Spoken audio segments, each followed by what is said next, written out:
Halo, assalamualaikum warahmatullahi wabarakatuh, Bapak Ibu semua. Kembali lagi di channel ini, Bapak Ibu sekalian. Yang belum follow akun ini, silahkan follow dulu ya akun ini supaya Bapak Ibu mendapatkan informasi yang mudah-mudahan bisa bermanfaat buat Bapak Ibu sekalian ya. Nah, kali ini kita akan membahas beberapa faktor yang menyebabkan desil seseorang menjadi naik ya.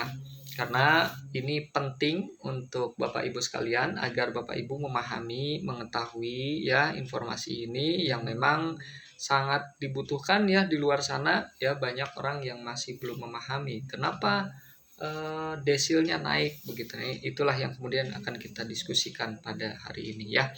Jadi Bapak Ibu sekalian, perlu diketahui bahwa dalam konteks penyaluran bantuan sosial atau bansos atau bantuan pemerintah, maka semenjak DTS yang diberlakukan ya, data tunggal sosial ekonomi nasional, tentu kita melihat bahwa terutama di tahun 2026 ini pemerintah sudah memberlakukan yang namanya desil dalam konteks penyaluran bantuan sosial ya. Jadi ini yang perlu Bapak Ibu ketahui ya. Sebelum kita membahas terkait dengan faktor-faktor yang menyebabkan bantuan seseorang menjadi terputus karena desilnya naik, apa saja faktornya, maka saya ingin menjelaskan sedikit tentang siapa saja yang masuk dalam prioritas prioritas sasaran bantuan sosial atau bantuan pemerintah. Jadi perlu diketahui oleh Bapak Ibu sekalian bahwa terdapat empat golongan yang menjadi prioritas sasaran bantuan sosial atau bantuan pemerintah. Yang pertama yaitu mereka yang berada di desil 1 ya. Kedua, mereka berada di desil 2, 3 berada di desil 3, dan yang keempat mereka yang berada di desil 4 ya. Artinya memang desil 1 sampai 4 adalah merupakan prioritas penerima bantuan sosial atau bantuan pemerintah. Jadi desil 1 sampai 4 berhak menerima bansos PKH maupun BPNT atau sembako dalam hal ini. Tapi ingat ya Bapak Ibu sekalian, terkait dengan bansos PKH, jadi ada syarat yang harus dipenuhi ya.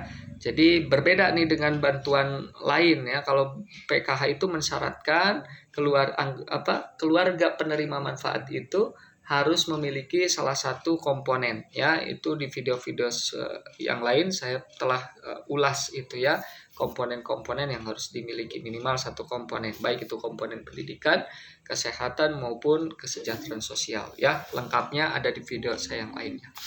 Kemudian Bapak Ibu sekalian, kita tahu bahwa tahun lalu mereka yang berada di desil 5 itu mereka masih menerima bantuan pangan non tunai atau sembako. Tapi di tahun 2026 ini mereka yang berada di desil 5 itu tidak lagi menjadi prioritas sasaran bantuan pangan non tunai atau sembako. Kenapa? Karena pemerintah saat ini semakin ketat ya dalam menseleksi para penerima manfaat bantuan sosial atau bantuan pemerintah.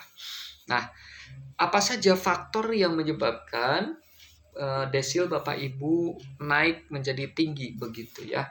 Nah, ini yang paling penting yang harus Bapak Ibu ketahui. Ternyata Bapak Ibu sekalian, penyebab desil seseorang menjadi tinggi bukan hanya dikarenakan penghasilan yang dia terima ya, penghasilan bulanan yang dia terima di dalam anggota keluarganya, baik Bapak Ibu atau anggota keluarga yang dalam satu kakak, tetapi juga banyak variabel yang menentukan desil seseorang menjadi naik ya. Selain penghasilan tadi, Bapak Ibu juga ada faktor lainnya, yaitu terkait dengan KWH listrik misalkan. Bapak Ibu di rumah tahun lalu katakanlah KWH listriknya di angka 900 misalkan. Tapi tahun ini Bapak Ibu KWH-nya dinaikkan menjadi 2000 ke atas. Itu akan menyebabkan kepesertaan bansos atau bantuan pemerintah akan sangat berdampak Bapak Ibu sekalian ya. Karena bansos saat ini ya, dalam konteks penyaluran bansos itu semua terintegrasi dengan lembaga-lembaga lain. Dalam hal ini dengan lembaga PLN. Jadi bansos ini juga akan terdampak ketika KWH Bapak Ibu naik misalkan ya. Kemudian Bapak Ibu sekalian, selain itu juga kepemilikan aset ya.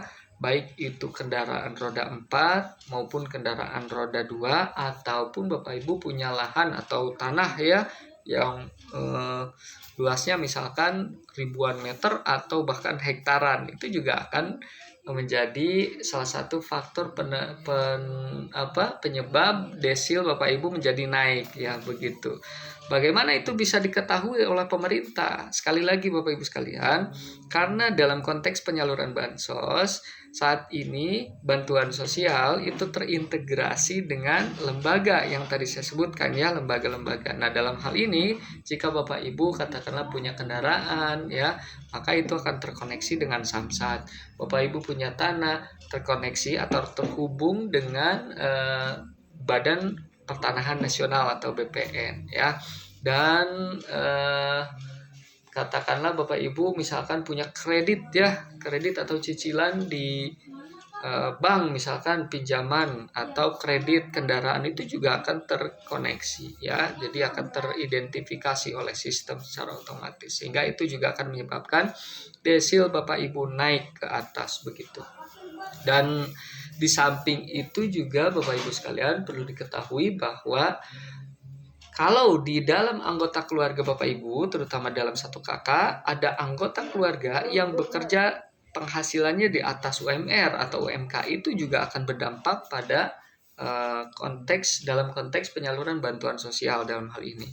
Di samping itu juga Bapak Ibu misalkan ada anggota keluarga yang bekerja di perusahaan dan didaftarkan BPJS Ketenagakerjaan atau terdaftar BPJS Ketenagakerjaan yang didaftarkan oleh perusahaan tersebut, maka itu juga akan berdampak pada bantuan sosial atau bantuan pemerintah Bapak Ibu ya.